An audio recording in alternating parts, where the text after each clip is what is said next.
Bismillahirrahmanirrahim. Assalamualaikum warahmatullahi wabarakatuh. Waalaikumsalam warahmatullahi wabarakatuh. Alhamdulillahirabbil alamin. Shalatu wassalamu ala asrofil anbiya'i wal mursalin wa ala alihi washabihi ajmain.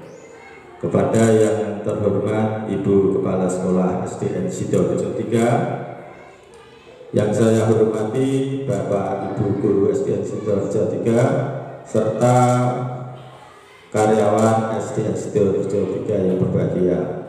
Pertama-tama marilah kita panjatkan puja dan puji syukur kehadiran Allah Subhanahu wa taala yang mana pada pagi hari ini kita dapat berkumpul dalam sosialisasi pengimbasan budaya positif yang akan saya lakukan sebagai tugas dari calon guru penggerak angkatan 7 dari Kabupaten Ngawi tahun 2022. Yang kedua, sholawat serta salam semoga selalu tercurahkan kepada junjungan kita Nabi besar Muhammad SAW yang telah memberi kita tauladan dan kita nantikan syafaatnya di yaumul qiyamah.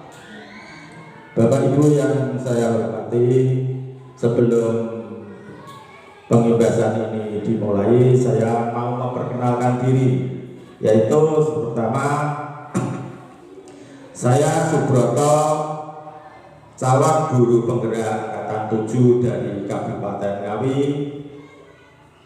tahun 2022. Pada pagi hari ini saya mempunyai tugas yaitu mengimbaskan budaya positif yang telah saya pelajari di modul 1.4 untuk disosialisasikan kepada rekan-rekan guru di sekolah serta bisa di komunitas praktis yang ada di kecamatan.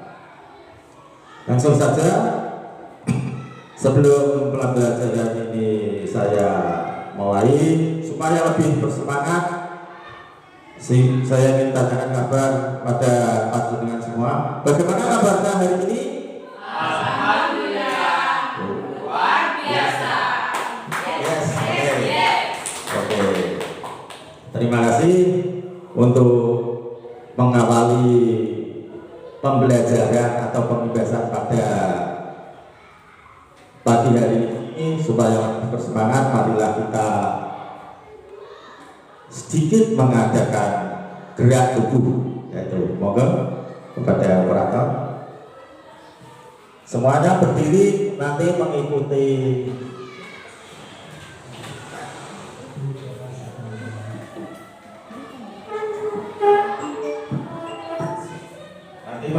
gerakannya ini ya. Cari teman masing-masing ya, cari agak geser dan bapak.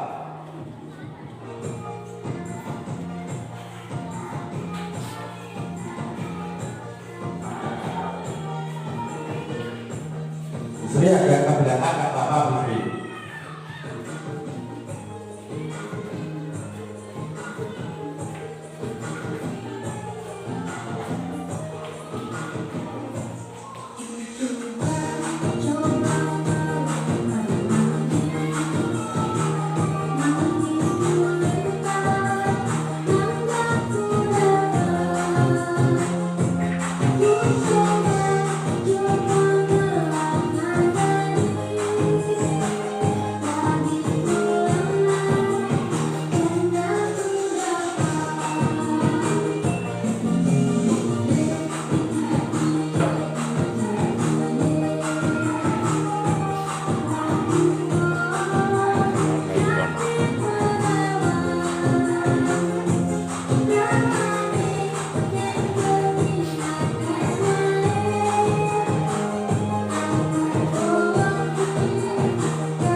kasih. Ya, alhamdulillah, semoga dengan gerak lagu yang telah kita laksanakan bersama, semoga dapat membuat pengimbasan budaya positif ini lebih semangat lagi. Lihat, ini yaitu salam dan bahagia dari guru penggerak. Assalamualaikum warahmatullahi wabarakatuh. Salam damai sejahtera, Om Swastiastu, Namo Buddhaya, salam kebajikan, Rahayu untuk kita semua di kelas kita ini. Next. Budaya positif, yaitu hari ini saya ingin menjelaskan budaya positif yang merupakan tugas dari calon guru penggerak angkatan 7.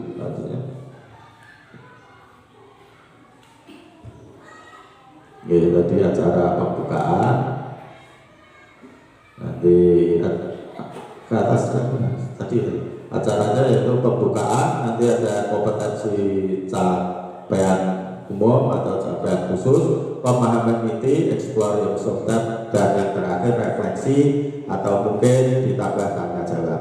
Untuk acara pertama yaitu pembukaan, kepada Ibu Kepala Sekolah Sidoarjo 3 kami persilakan.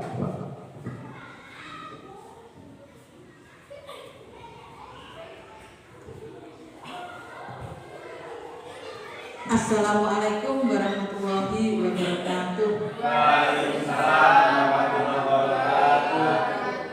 Bapak Ibu Guru SDN Sidoarjo 3 yang berbahagia, pertama-tama marilah kita panjatkan puja dan puji syukur alhamdulillah kehadirat Allah Subhanahu wa taala, karena atas limpahan rahmat, taufik, hidayah dan inayahnya sehingga kita bisa berkumpul di ruangan ini, di kelas ini tanpa halangan suatu apapun dalam acara yaitu pengimbasan budaya positif oleh calon guru penggerak.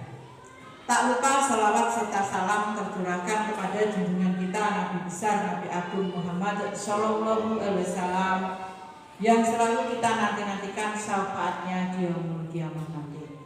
Amin ya rabbal alamin. Bapak Ibu sekalian, sesuai dengan perkembangan zaman, sesuai dengan perkembangan digitalisasi, sehingga dunia pendidikan ini menjadi salah satu tempat, salah satu untuk mengembangkan sistem digitalisasi ini. Ya. Banyak sekali yang telah kita alami perubahan-perubahan dari dulu, pembelajaran dari dulu sampai sekarang ini banyak sekali perubahan-perubahannya. Kalau zaman dulu itu hanya secara manual, semuanya secara manual, sehingga mudah bagi kami yang tua-tua ini untuk mengikuti. Tapi sekarang ini karena ada zamannya digitalisasi, dengan sendirinya dunia pendidikan itu harus mengikuti, karena dunia pendidikan merupakan ujung tombaknya kemajuan di bidang pendidikan, kemajuan di masyarakat. Salah satunya yaitu adanya program guru penggerak. Alhamdulillah sekolah kita, SD kita ada yang ikut, ada yang terjaring di program guru penggerak, diantaranya beliau Bapak Subroto SPDSD yang menjadi kebanggaan sekolah kita. Dengan beliau mengikuti calon guru penggerak ini, mudah-mudahan pendidikan di sekolah kita ini semakin maju, semakin berperan di masyarakat, karena adanya perkembangan-perkembangan di dunia pendidikan yang bisa diikuti.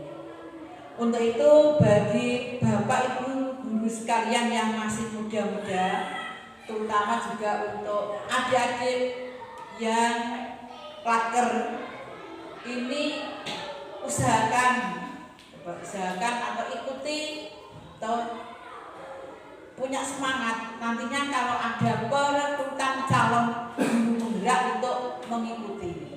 Karena nanti siapa tahu ataupun kedepannya program-program kesejahteraan ini akan dilewatkan dengan calon guru penggerak. Jadi tetaplah untuk bersemangat mengikuti program-programnya pemerintah, apalagi dari guru-guru yang muda, dari adik-adik laker ini sudah mumpuni di bidang IT. Karena dari guru penggerak ini yang pertama harus mumpuni di bidang IT. Saya percaya untuk Bapak Ibu guru yang masih muda-muda maupun adik-adik laker semua mumpuni di bidang IT, sehingga kalau untuk mengikuti perekrutan calon guru penggerak nanti akan lebih mudah. Demikian yang saya sampaikan, mudah-mudahan sedikit yang saya sampaikan ini ada guna dan manfaatnya. Dan oh ya, sekali lagi ini saya tambahkan bahwa hari ini dari Pak Subroto sebagai guru penggerak akan mengadakan sosialisasi budaya positif di lingkungan sekolah kita. Untuk itu selamat mengikuti sampai selesai. Dan apabila dalam saya menyampaikan sedikit kata-kata pembukaan ini ada kurang lebihnya, mohon maaf. Dan akhir kata, wabillahi taufiq wal hidayah. Wassalamualaikum warahmatullahi wabarakatuh.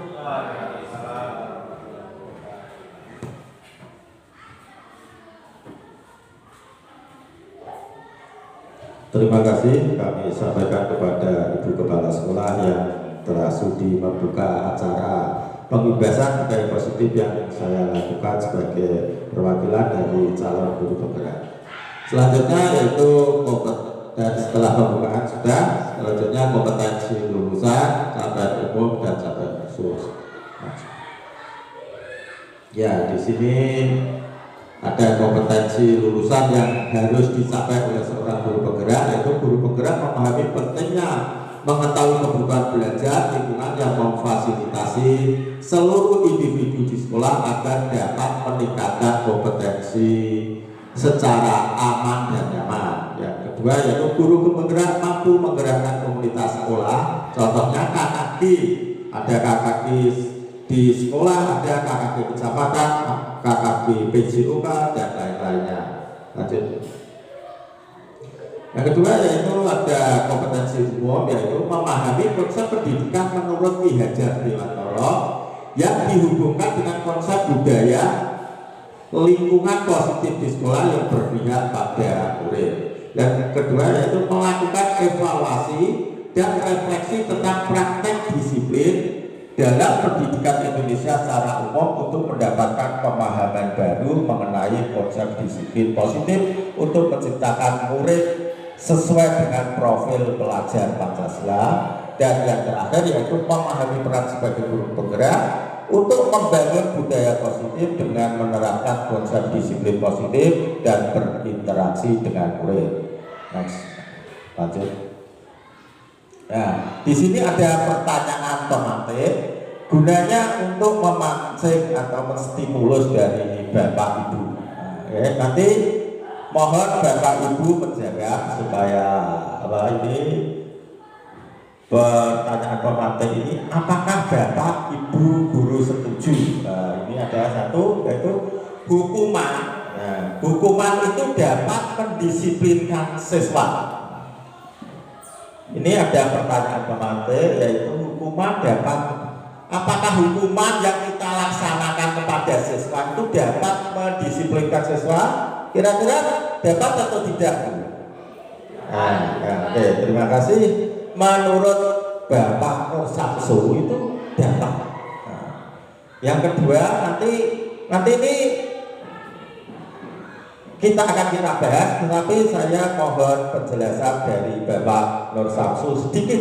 Bagaimana kok yang mendisiplinkan dengan hukuman dapat mendisiplinkan siswa? Sedikit ulasannya.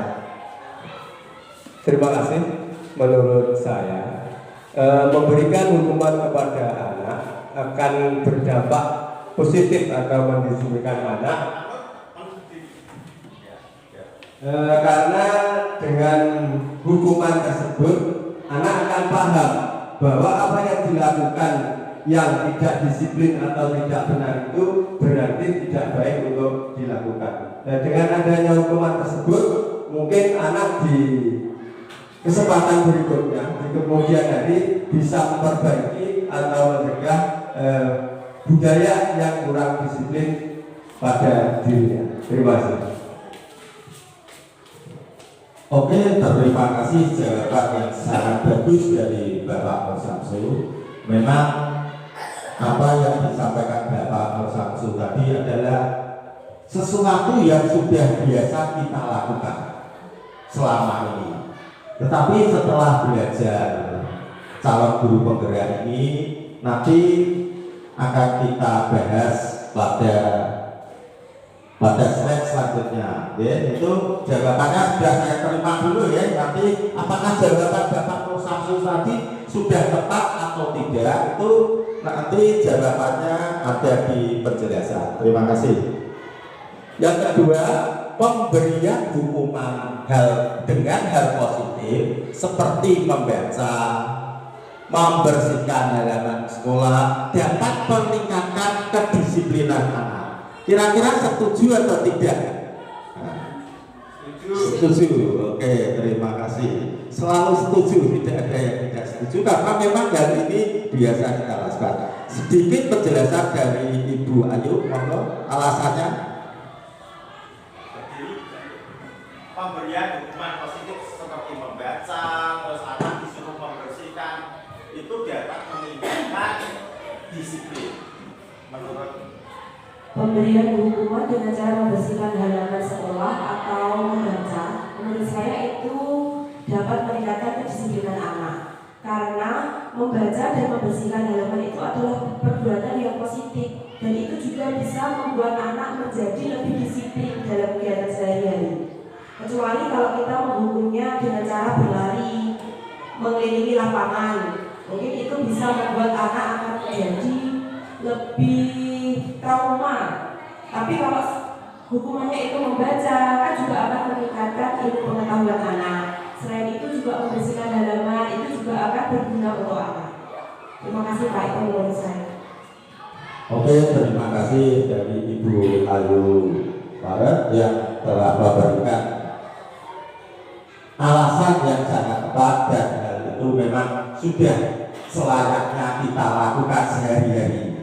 Nanti jawabannya tidak ada yang salah, tidak ada yang benar, tetapi nanti kita akan bahas bersama-sama. Yang ketiga yaitu dengan memberikan penghargaan dapat meningkatkan motivasi belajar siswa. Kira-kira dengan memberikan penghargaan pada siswa itu dapat meningkatkan motivasi siswa. Yang terakhir tidak usah dijawab, tapi di dalam hati saja, oke? Di dalam hati. Oke, lanjutnya nanti akan kita pelajari bersama-sama. Pada topik eksplorasi konsep yaitu pada budaya positif, di sini akan kita bahas yaitu disiplin positif dan nilai-nilai kebajikan universal. Yang kedua, teori motivasi, hukuman, penghargaan dan restitusi. Yang ketiga, keyakinan kelas. Keempat, kebutuhan dasar manusia dan dunia berkualitas. Kelima, 5 posisi kontrol guru. Dan yang terakhir yaitu segitiga restitusi. Lanjut. Ya, di sini akan kita pelajari yang pertama yaitu disiplin positif dan nilai-nilai kebajikan universal. Next. Nah, di sini ada paradigma baru, yaitu ada kegiatan kepala tangan. Nah, ada seorang guru A dan guru B itu adalah ada 2 orang guru. Setelah itu panjenengan nanti akan menuliskan sesuatu yang sangat berharga bagi panjenengan. Kemudian sesuatu itu panjenengan juga, ya, teman Anda dengan sekuat tenaga akan meminta Anda untuk memberikan benda tersebut, tetapi Anda tidak memberikannya. Teman Anda dengan cara membujuk, mengancam, menghardik, merayu, menyuap atau apa saja, berharap panjenengan mau membuka itu. Ini apa yang akan terjadi? Ya, ini akan saya apa? Saya coba praktekkan ya ini. Ya, saya praktekkan ini lagi-lagi Bapak Nur Samsu dan Bu Eni ini ya. Bu Eni dan mohon kesanggupannya maju ke depan dan Bapak Nur Samsu ini. Ya, ini sebagai apa ini kita praktekkan. Bu Eni ini mempunyai sesuatu, sudah menulis sesuatu di dalam genggamannya. Pak Nur Samsu meminta Bu Eni untuk membuka. Silahkan praktekkan. Bu Eni sudah mempunyai sesuatu yang sangat berharga, tapi Pak Nur meminta dengan cara itu ya, membujuk, mengajak. Coba dipraktekkan saja langsung. Dengan ya satu ya satu terus Pak Nur meminta itu untuk dibuka dengan cara apapun, dirayu boleh.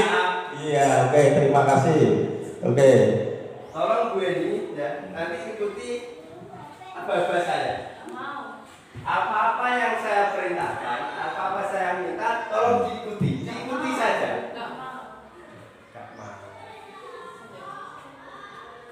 Jadi kalau saya minta, halo, kita mau, tangan satu.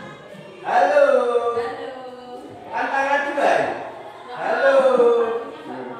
Iya, ini bagus ini. Terus Awas ada, apa itu?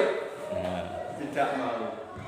ya. Dan saya tidak bisa Oke. untuk membujuk Bu Eni. Ini Bu Eni dengan segala cara tidak mau membuka sesuatu yang sangat berharga.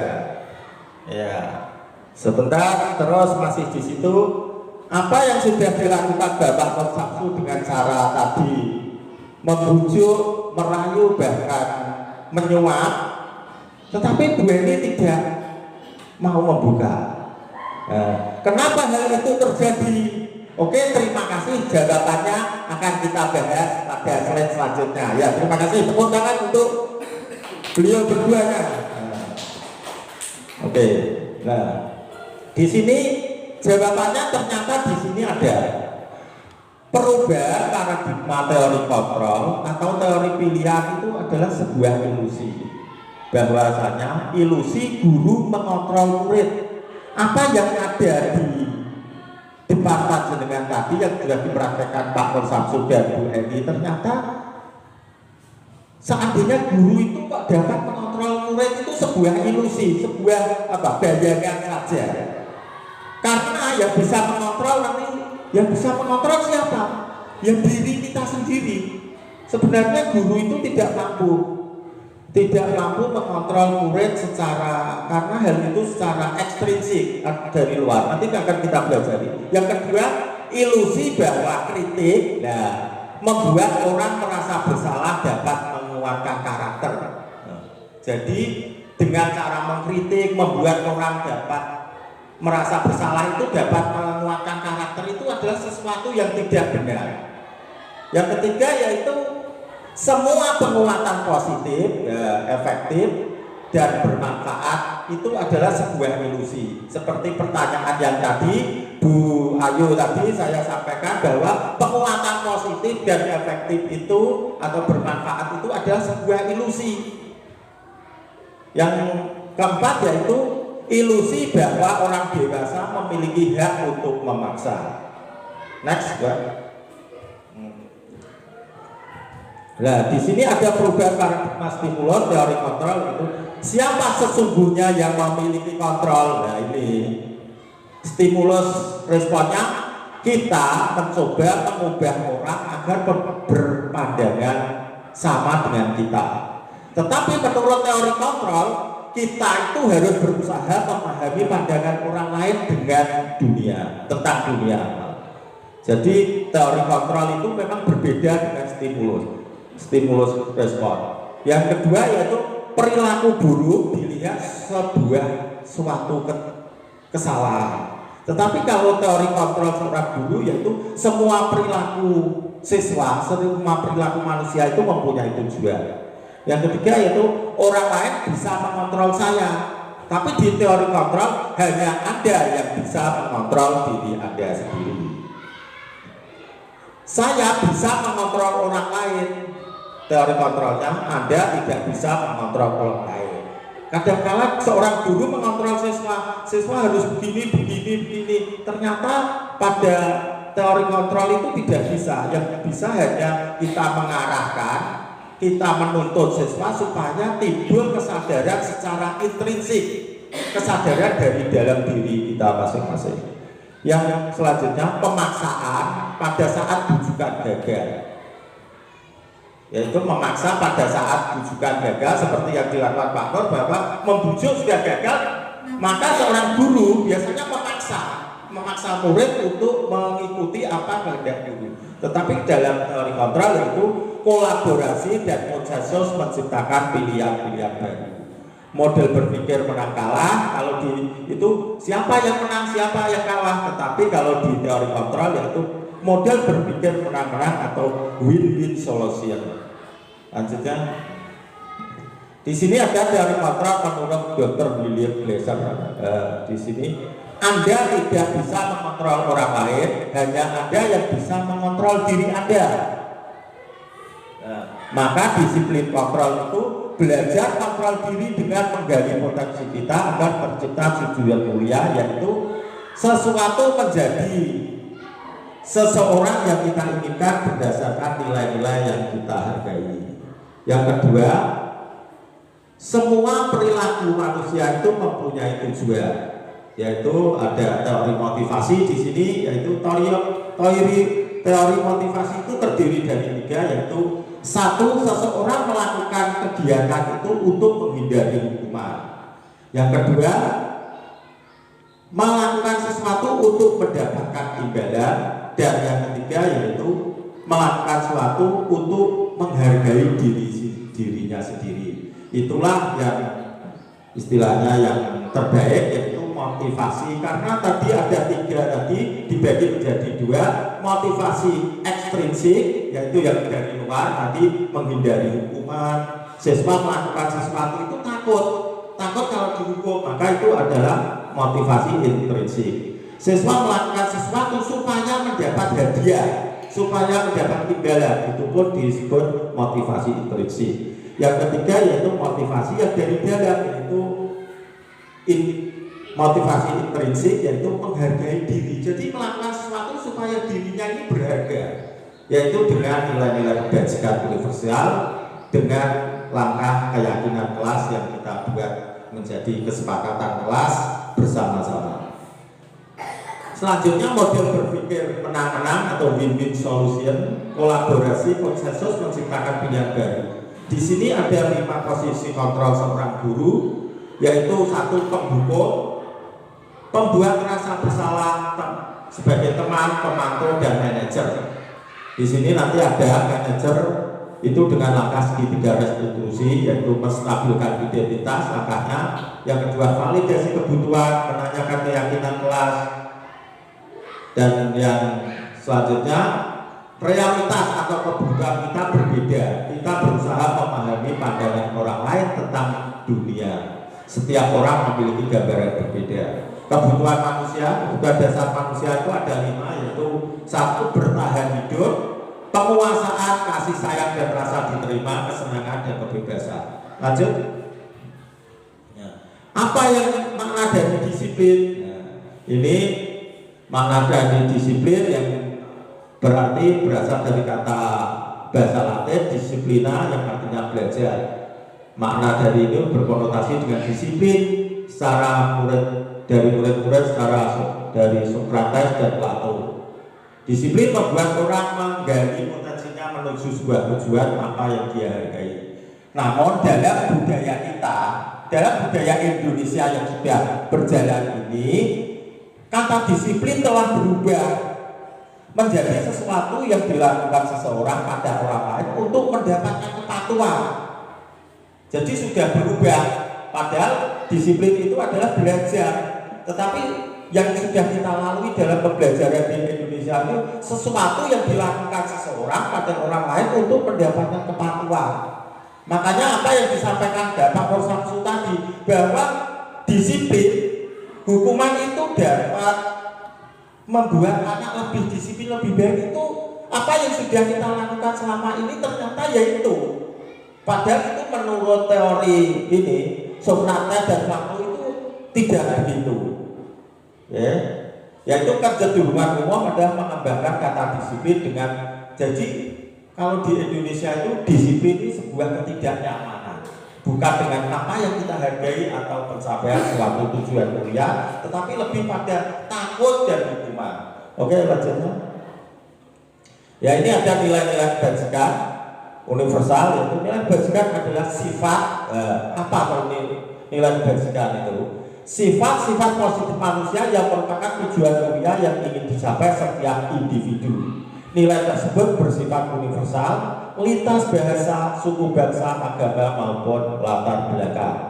Setiap perilaku perbuatan memiliki satu tujuan. Itu menurut Dr. William Glasser pada teori kontrol tahun 1984. Dengan mengaitkan nilai kebajikan yang kita yakini seseorang, maka motivasi intrinsik, motivasi dari dalam tubuh itu akan terbangun, sehingga menggerakkan motivasi dari dalam untuk dapat mencapai tujuan yang mulia.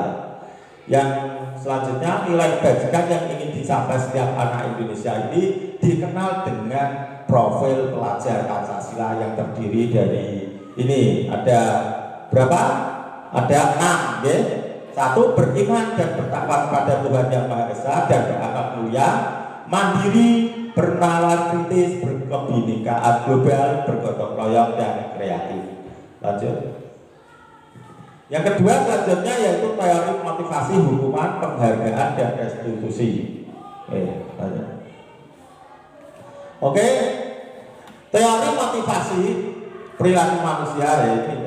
Setiap manusia melakukan sesuatu itu ternyata untuk menghindari ketidaknyamanan atau hukuman. Apa yang terjadi bila saya tidak melakukan?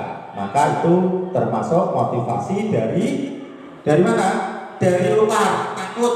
Seandainya saya berangkat sekolah ini siang-siang, takut kalau kepala sekolah itu termasuk motivasi internal. Yang kedua, saya berangkat pagi supaya mendapat supaya dilem, supaya dianggap baik. Itu juga motivasi internal.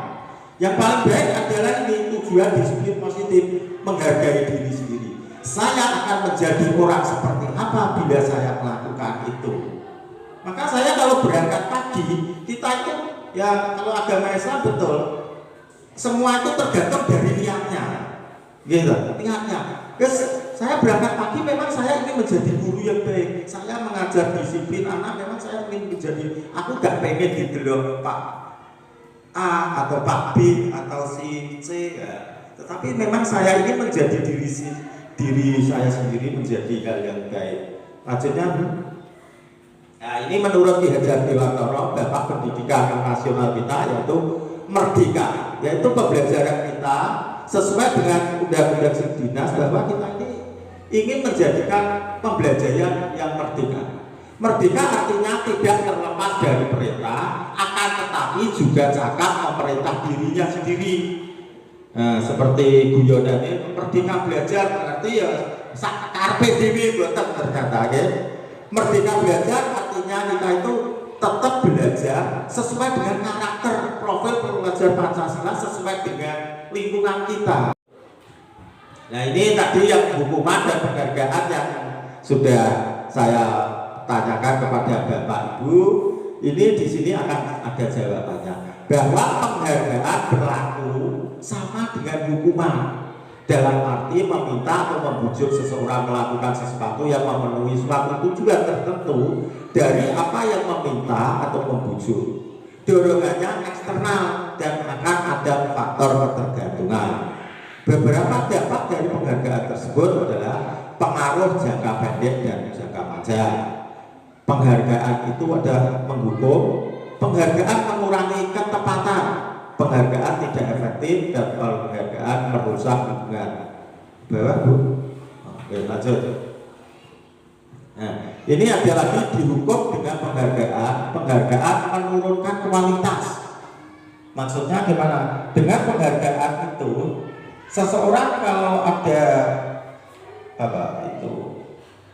melakukan sesuatu itu dihargai dengan sesuatu, maka seseorang itu akan ketergantungan terhadap, jadi yang diharapkan itu ada sesuatu imbal yang bukan faktor internal, bukan dari dalam dirinya, memang ingin meningkatkan kualitasnya. Yang kedua yaitu penghargaan mematikan kreativitas. Dengan penghargaan itu maka yang ya sama tadi, yang diharapkan itu penghargaan, tetapi bukan dia meningkatkan kreativitasnya. Yang terakhir yaitu penghargaan mengurangi motivasi intrinsik. Ya, karena penghargaan itu memang datangnya dari luar, maka motivasi dari dalamnya akan berkurang secara otomatis. Selanjutnya ini bentuk apresiasi kebajikan. Dalam memberikan apresiasi pengakuan perlu diingat beberapa hal, yaitu beri pengakuan secara khusus, beri pengakuan secara pribadi, beri pengakuan secara kepada semua murid secara bergantian, beri pengakuan secara konsisten dan fokus pada proses. Lanjut. Cara pengakuan apresiasi kebajikan yaitu ini ada contohnya ini, yaitu pembukanya contohnya gini. Kemarin saya perhatikan rasa empatimu besar sekali pada saat menolong murid baru di sekolah kita. Jadi ini ada contoh-contohnya ya. Saya menghargai kepedulianmu pada saat kamu membantu teman-temanmu di tugas kelompok. Terima kasih untuk rasa tanggung jawabmu pada saat kamu memungut kertas-kertas yang berserakan di lantai. Nah ini ada pertanyaan Bapak Ibu, monggo ya dijawab ya. Dijawab sendiri, nanti selanjutnya akan ada benar atau tidak. Tindakan guru ini mencatat 100 kali dalam buku kalimat, saya tidak akan terlambat lagi karena terlambat ke sekolah. Yang kedua, lari mengelilingi lapangan basket 2 kali karena terlambat hadir di sekolah. Murid diminta untuk push up 15 kali karena tidak menggunakan masker ke sekolah. Mengganti kertas tugas teman yang dicoret-coret. Yang selanjutnya, membersihkan tumpahan air di meja karena tersenggol pada saat belajar. Murid disuruh untuk mengenakan sepatu seharian karena tidak menggunakan sepatu hitam. Lari mengelilingi lapangan basket 2 kali karena terlambat 10 menit untuk pelajaran basic umum. Nah, dari pertanyaan tersebut, Bapak Ibu guru niki jenengan pikir ini termasuk hukuman atau konsekuensi ya? Yang nomor 1 ini kira-kira apa ini menurut jenengan? Hukuman. Mencatat 100 betul. Ya, ini menurut Bapak Nur Samsul tadi ini sebuah hukuman. Nah, kalau yang kedua ini lari mengelilingi lapangan basket 2 kali. Kira-kira apa ini? Hukuman. Ya. Yang ketiga apa ini kali ini? Hukuman mengganti kertas yang telah dicoret-coret. Konsekuensi. Yang membersihkan tumpahan air. Konsekuensi. Oke lanjut ya. Berarti ada ini. Kelihatannya Bapak Ibu guru sudah alhamdulillah sudah apa yang jawaban panjenengan ternyata di sini ada. Ini yang nomor 1 hukuman, betul, hukuman mengganti kertas konsekuensi. Apa bedanya hukuman dan konsekuensi? Ternyata ada. Selanjutnya ada. Ternyata ada di sini. Ya ini perbedaan hukuman dan konsekuensi sebagai guru itu juga harus paham. Kenapa? Karena kita harus seandainya ada pertanyaan dari wali murid, ada pertanyaan dari atasan itu, kita dapat menjelaskan bahwa hukuman itu sifatnya ini sesuatu yang menyakitkan hati. Tapi kalau konsekuensi sesuatu yang harus terjadi. Kalau dia merusakkan, seandainya kok menyobekkan buku, ya disuruh ganti, diganti sesuai dengan apa yang kesalahannya. Tetapi kalau hukuman itu lebih pada menyakitkan. Yang kedua, membuat anak sakit fisik maupun hati. Konsekuensinya membuat anak tidak nyaman dalam waktu kalau konsekuensi itu gak nyaman sama, tapi dalam beberapa hari atau mungkin sudah selesai. Tapi kalau hukuman itu jangka panjang masih ingat. Seperti kita kalau dijibir ibu guru kita saat SD dicubit itu sampai sekarang masih ingat. Betul Bu? Nggih, betul. Apalagi itu masih ingat karena itu berupa menyakitkan. Tetapi apa yang konsekuensi itu biasanya tidak. Ya sudah lupa apa yang Bapak Ibu guru lakukan itu murid sudah selesai karena hanya sehari 2 hari dia sudah gak ingat karena sesuai apa yang mereka lakukan, kesalahan tersebut sesuai dengan apa. Yang ketiga yaitu hukuman itu berupa paksaan, kalau konsekuensi stimulus tanggapan, konsekuensi diri yang buruk, konsekuensi diri yang baik. Nah ini yang penting ini, kalau hukuman itu anak belajar menyembunyikan kesalahan. Tetapi kalau konsekuensi anak belajar mematuhi peraturan. Contohnya nggak baga sabuk, ya nggak usah disuruh lari. Kalau sabuk hubungannya apa dengan lari? Kalau sabuk ya suruh pulang mengambil sabuk, gitu. Terus hukuman ini merasa bersalah, dipermalukan di depan umum, merasa tak dihargai. Tetapi kalau konsekuensi kehilangan hak sama, tetapi dibuat tidak nyaman, diasingkan, tetapi hanya untuk sementara. Hanya beberapa saat saja. Terima kasih. Lanjutnya. Ya, ini apa restitusi?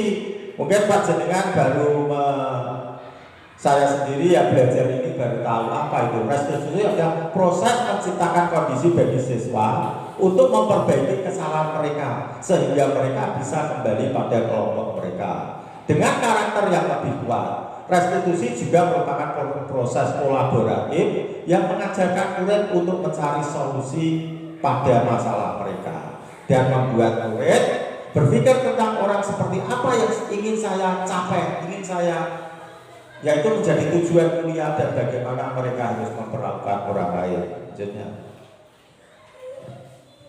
Nah ini ada yang tadi hukuman itu berupa identitas gagal di sini.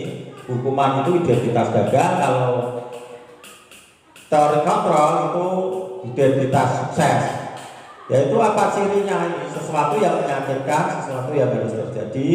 Kalau restitusi ini ada tingkatan lagi, hukuman, konsekuensi, dan restitusi.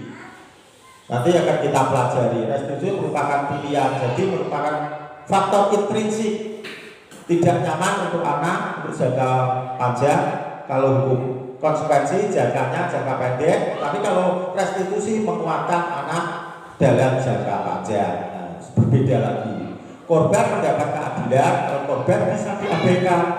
Korban mendapat ganti kalau restitusi. Terus ini perilaku pasif agresif menikah, penguatan hanya bertahan jangka waktu pendek, masalah terpecahkan. Terus sistem tidak akan berjalan bila murid takut. Kalau konsekuensi memerlukan monitoring, jadi dimonitor terus, akan dimonitor oleh guru dengan supervisi. Kalau kita sebagai guru disupervisi oleh ibu kepala sekolah. Yang restitusi yaitu murid belajar bertanggung jawab, jadi bertanggung jawab terhadap perilakunya. Yaitu yang lanjutnya peraturan adalah kamu harus melakukan ini, jadi paksaan. Kalau konsekuensi, apa peraturannya ditanya, mampukah kamu melakukan? Ya kalau restitusi, apa yang kamu yakini? Jadi anak ditanya, apa yang bisa kamu lakukan untuk memperbaiki masalahmu? Itu ada restitusi. Yang terakhir yaitu murid akan membenci peraturan. Dengan hukuman itu murid membenci peraturan, Bapak Ibu. Orang malah senang, tetapi kalau konsekuensi murid akan menghargai peraturan. Dan restitusi adalah murid menghormati dirinya dan orang lain. Ciri-ciri restitusi yaitu ini belajar dari kesalahan, memperbaiki hubungan, tawaran bukan paksaan, restitusi menuntut untuk melihat ke dalam diri, restitusi mencari kebutuhan dasar menjadi tindakan, restitusi adalah ciri yang paling baik. Restitusi fokus pada karakter bukan tindakan. Restitusi fokus pada solusi. Nah ini yang ini solusi yaitu guru membantu siswa mencarikan solusi pemecahan masalah. Yang terakhir yaitu restitusi, mengembalikan murid yang berbuat salah pada kelompoknya. Jadi murid tidak malu. Lanjut. Nah, ini keyakinan kelas. Apa keyakinan kelas? Ya, keyakinan kelasnya kemarin sudah di kelas 6 sudah kita buat, yaitu ini. Mengapa tidak peraturan? Kalau peraturan itu yang membuat guru, membuat sekolah. Tetapi kalau keyakinan itu yang membuat anak-anak bersama guru. Jadi merupakan kesepakatan kelas kita yang merupakan nilai-nilai universal, kebajikan universal tadi. Jadi mengapa tidak peraturan harus menggunakan helm bila mengendari kendaraan roda 2? Ini ada pertanyaan. Mengapa tidak memakai peraturannya? 3M. Mengapa kita memiliki peraturan harus datang tepat waktu?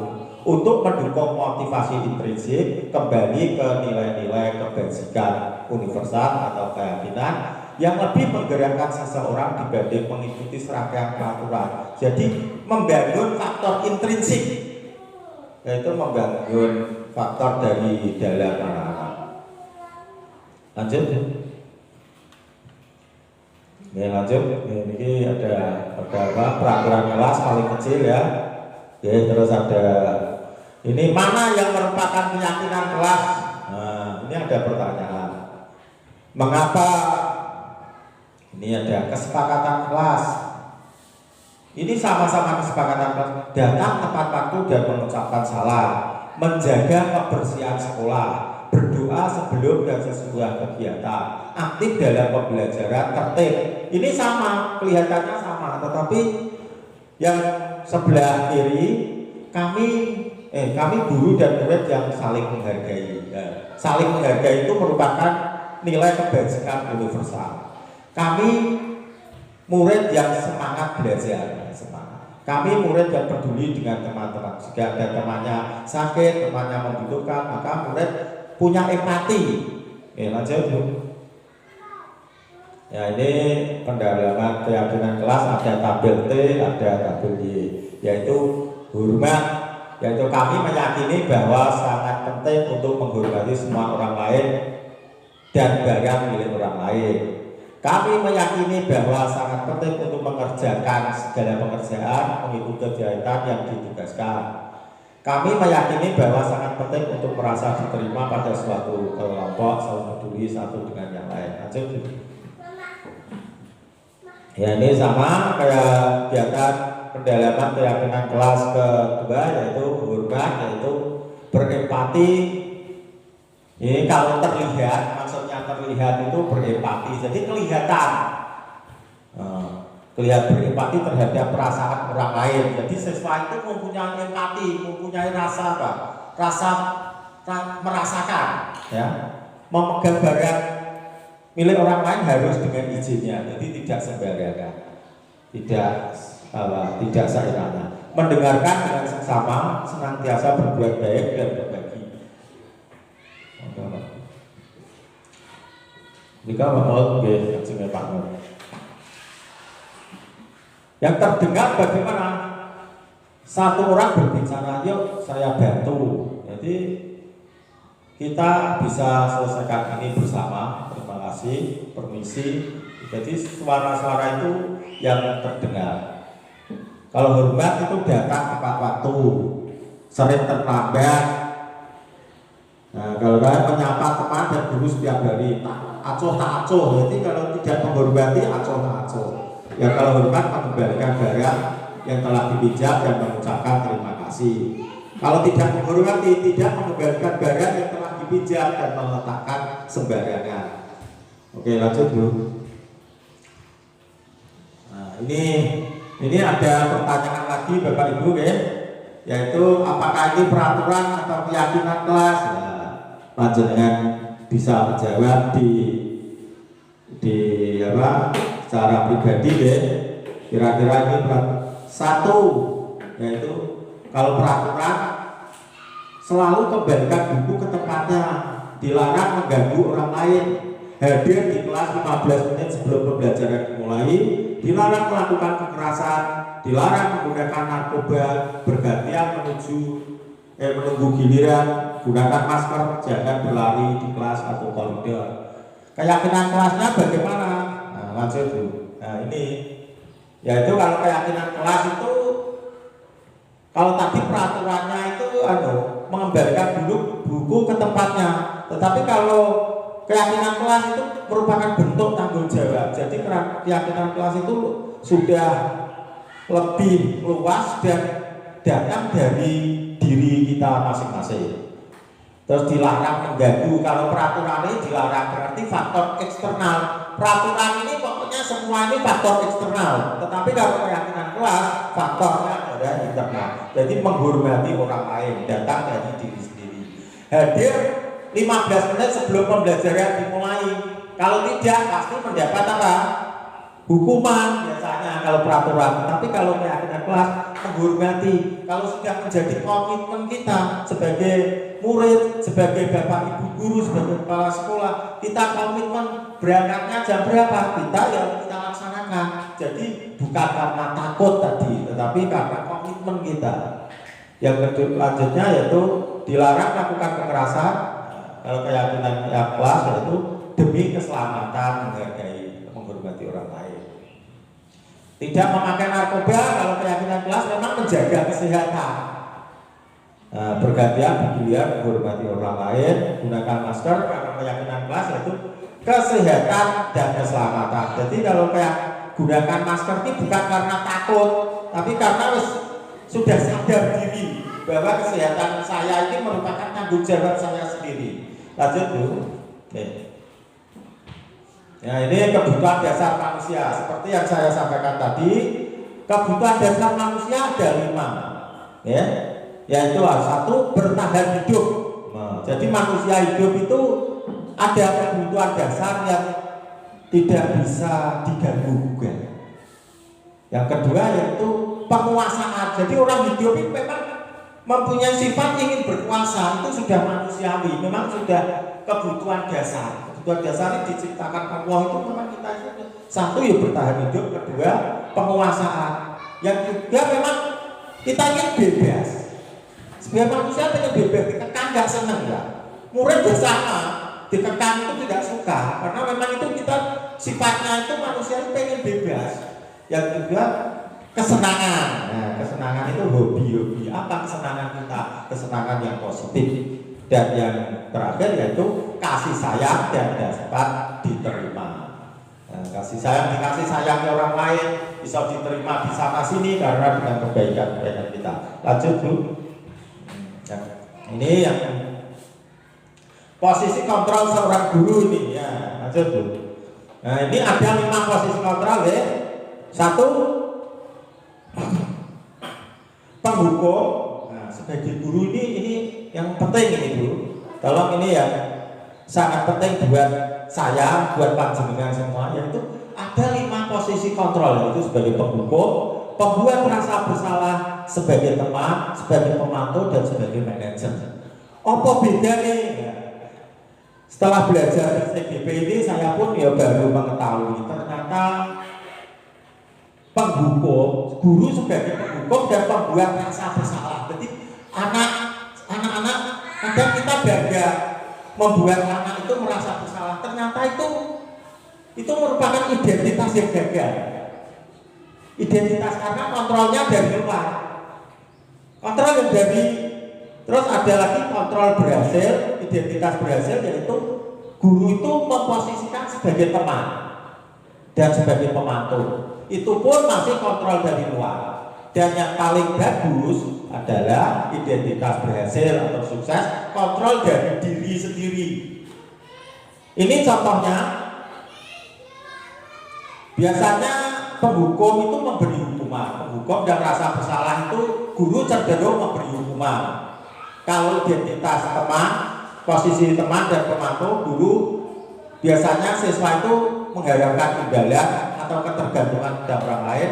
Dan yang terakhir itu sebagai manajer menghargai diri sendiri. Guru ini berdua, biasanya guru menghardik. Ya. Itu tidak bisa kita pungkiri.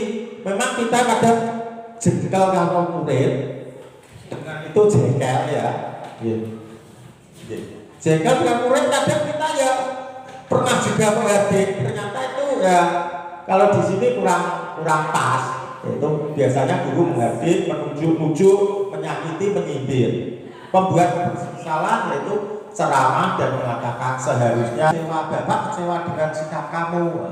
Kalau sebagai teman biasa membuat alasan-alasan untuk muridnya, menghilangkan dan menghitung dan mengukur. Kalau pemantau menghitung apa yang awas. Kalau kamu tidak melakukan, awas, itu biasanya penghukum. Kalau pembuat rasa bersalah, kamu seharusnya kamu sudah tahu ibu lelah sekali. Ibu mengatakan ibu stres, bapak stres mikir kamu, itu berarti pembuat rasa bersalah. Kalau teman, ayo lakukan ini demi ibu, ayo kamu harus mau demi bapak. Masa kamu tidak tahu? Ingat, ibu pernah bantu kamu, tidak. Terus kalau pemantau bertanya apa pertanyaannya, manajer apa yang kita yakini, apakah kita kerjakan? Hasilnya biasanya kalau penghukum itu memberontak, siswa memberontak, menyalahkan orang lain dan suka berbohong karena takut hukuman. Yang pembuat bersalah yaitu menyembunyikan atau menyangkal atau berbohong. Kalau sebagai teman biasanya ketergantungan, sebagai pemantau menyesuaikan diri bila diawasi, menguatkan. Kalau manajer biasanya siswa lebih menguatkan pribadi. Kalian dengan dunia, kaitannya dengan dunia berkualitas sih, murid meletakkan guru di luar dunia berkualitas. Jadi guru ini gak direkan ya, kalau penghukum. Tetapi kalau pembuat merasa bersalah, murid meletakkan guru dalam dunia berkualitas. Kalau sebagai teman, murid meletakkan guru sebagai orang yang sangat penting. Jadi, petua guru itu sangatlah penting biasanya sebagai teman. Kalau sebagai pemantau, murid meletakkan guru peraturan di dalam. Jadi aturannya apa? Peraturan yang diartikan itu apa? Diingat-ingat biasanya. Kalau manajer, murid meletakkan guru sebagai individu yang positif dalam dunia. Jadi gurunya itu ada biasanya idolanya. Dia sering dengan tidak ada guru itu dia kadang kecewa. Gurunya tidak datang kecewa, itu biasanya guru memposisikan sebagai manajer. Jadi kangen karo murid, karo guru nih, ya. Oke, yang ini terus biar saja dia marah-marah. Terus kalau maafkan saya bu, sebagai teman saya pikir bapak ibu teman, saya ternyata begitu. Berapa banyak binatang yang kamu harus peroleh, bintang yang kamu peroleh, berapa halaman yang sudah kamu tulis. Kalau sebagai manajer, bagaimana caranya saya bisa memperbaiki keadaan, dampak pada murid. Kalau penghukum tadi murid mengulangi kesalahan.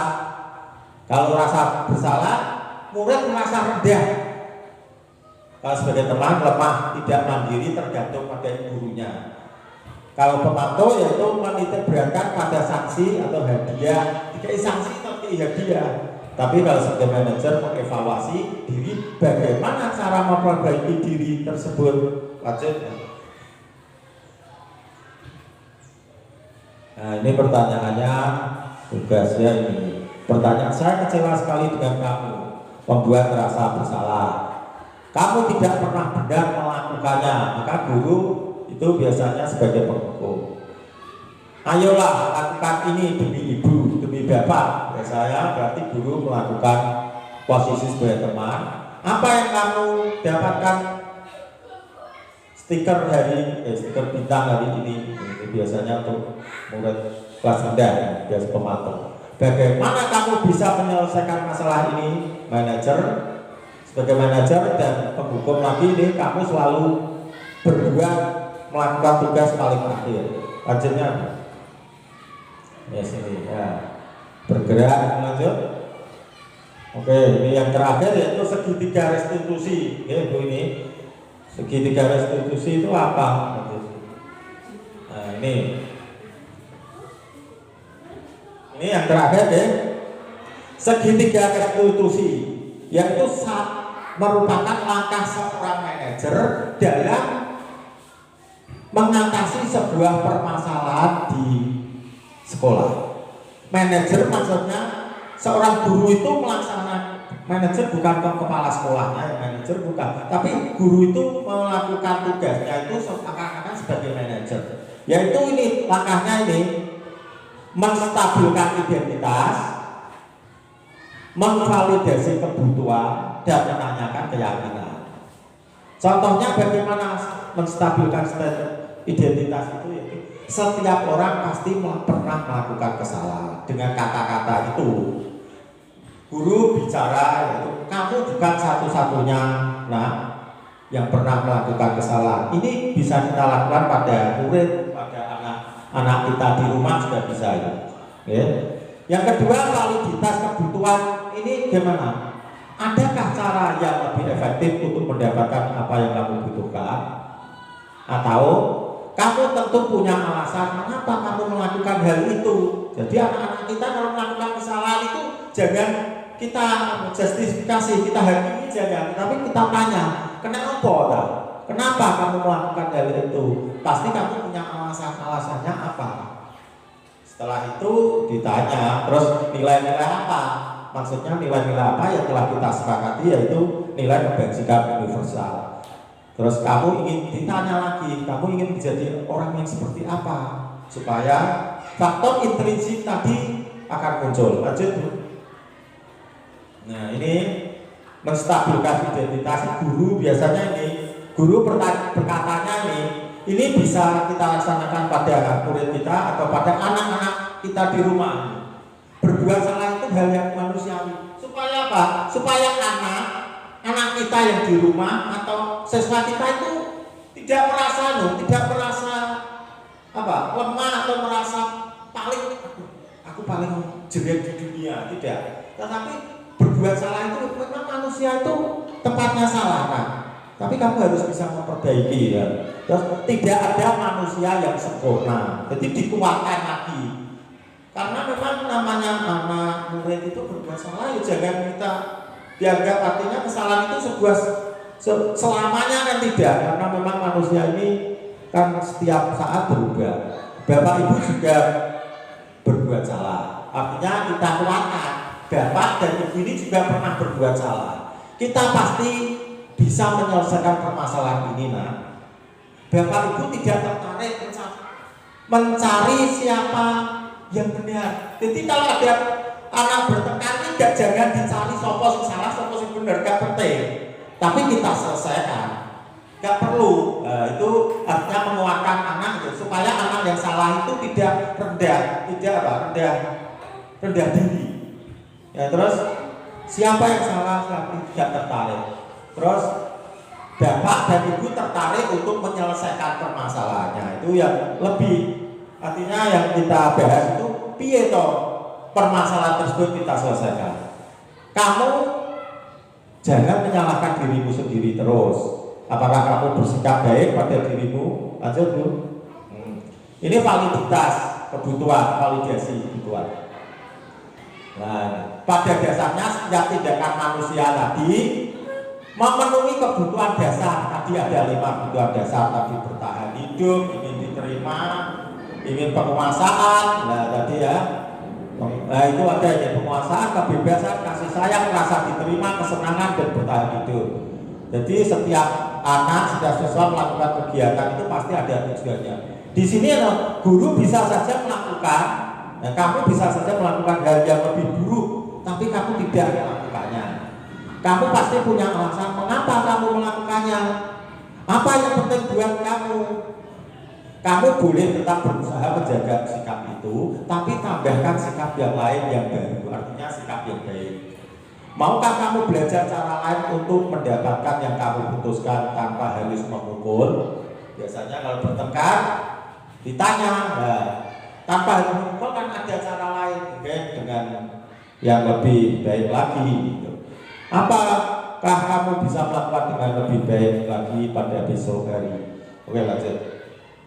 Nah, ini yang terakhir, guru yaitu menanyakan keyakinan kelas. anak melihat kesalahan itu dihubungkan dengan norma sosial, ini yang paling penting. Dan nilai-nilai yang mendasari manusia berinteraksi dengan orang lain. Biasanya guru berkata, apa nilai yang kita percaya di kelas, di sekolah kita? Yaitu tadi kesepakatan kita awal masuk, awal tahun ajaran.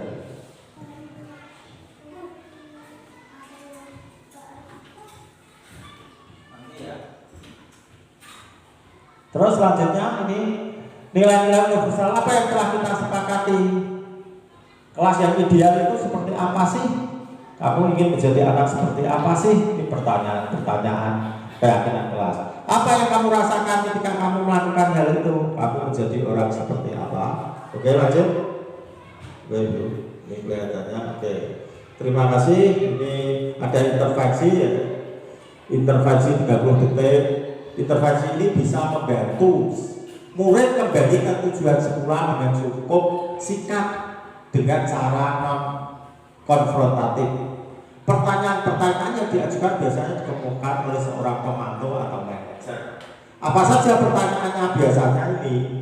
Apakah kamu ingin berbuat lebih baik? Apakah kamu saat ini sedang menjadi orang yang sedang kamu inginkan? Apakah kamu ingin mengubah kegiatan perilaku kamu saat ini menjadi sikap yang lebih baik? Nah, terus ini, apakah kamu bisa, apakah wajar membuat kesalahan itu? Bisakah kita perbaiki? Apa yang kamu lakukan saat ini? Kapan kamu siap memulai menjadi apa yang kamu inginkan? Terus peraturan apa? Seperti apa? Kamu punya masalah, saya bisa membantu apa? Saat ini kamu seharusnya berbuat apa? Dan sebagainya. Ini adalah pertanyaan-pertanyaan yang sedikit tetapi bisa menguatkan oleh bagi murid-murid kita. Ya, ini hal baru apa yang mengubah paradigma saya dan yang saya dapatkan. Yang kedua yaitu perasaan apa yang muncul selama mengikuti sesi khusus mengenai makna, disiplin dan motivasi intrinsik. Peran amok seperti apa yang telah saya lakukan selama mengikuti modul ini. Saya akan menjadi amok atau guru yang seperti apakah setelah mengikuti modul ini. Oke. Selanjutnya akan saya lakukan langsung saja kepada operator. Silakan. Monggo dikami bersama-sama.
Next.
Oke, terima kasih.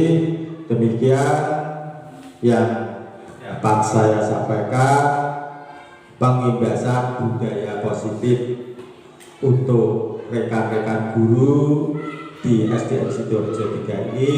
Semoga apa yang saya sampaikan dapat bermanfaat bagi kita semua untuk kebaikan anak didik kita di masa mendatang. Dan demikian, kiranya waktu juga sudah cukup, saya akhiri. Wabillahi taufiq wal hidayah. Wassalamualaikum warahmatullahi wabarakatuh. Waalaikumsalam.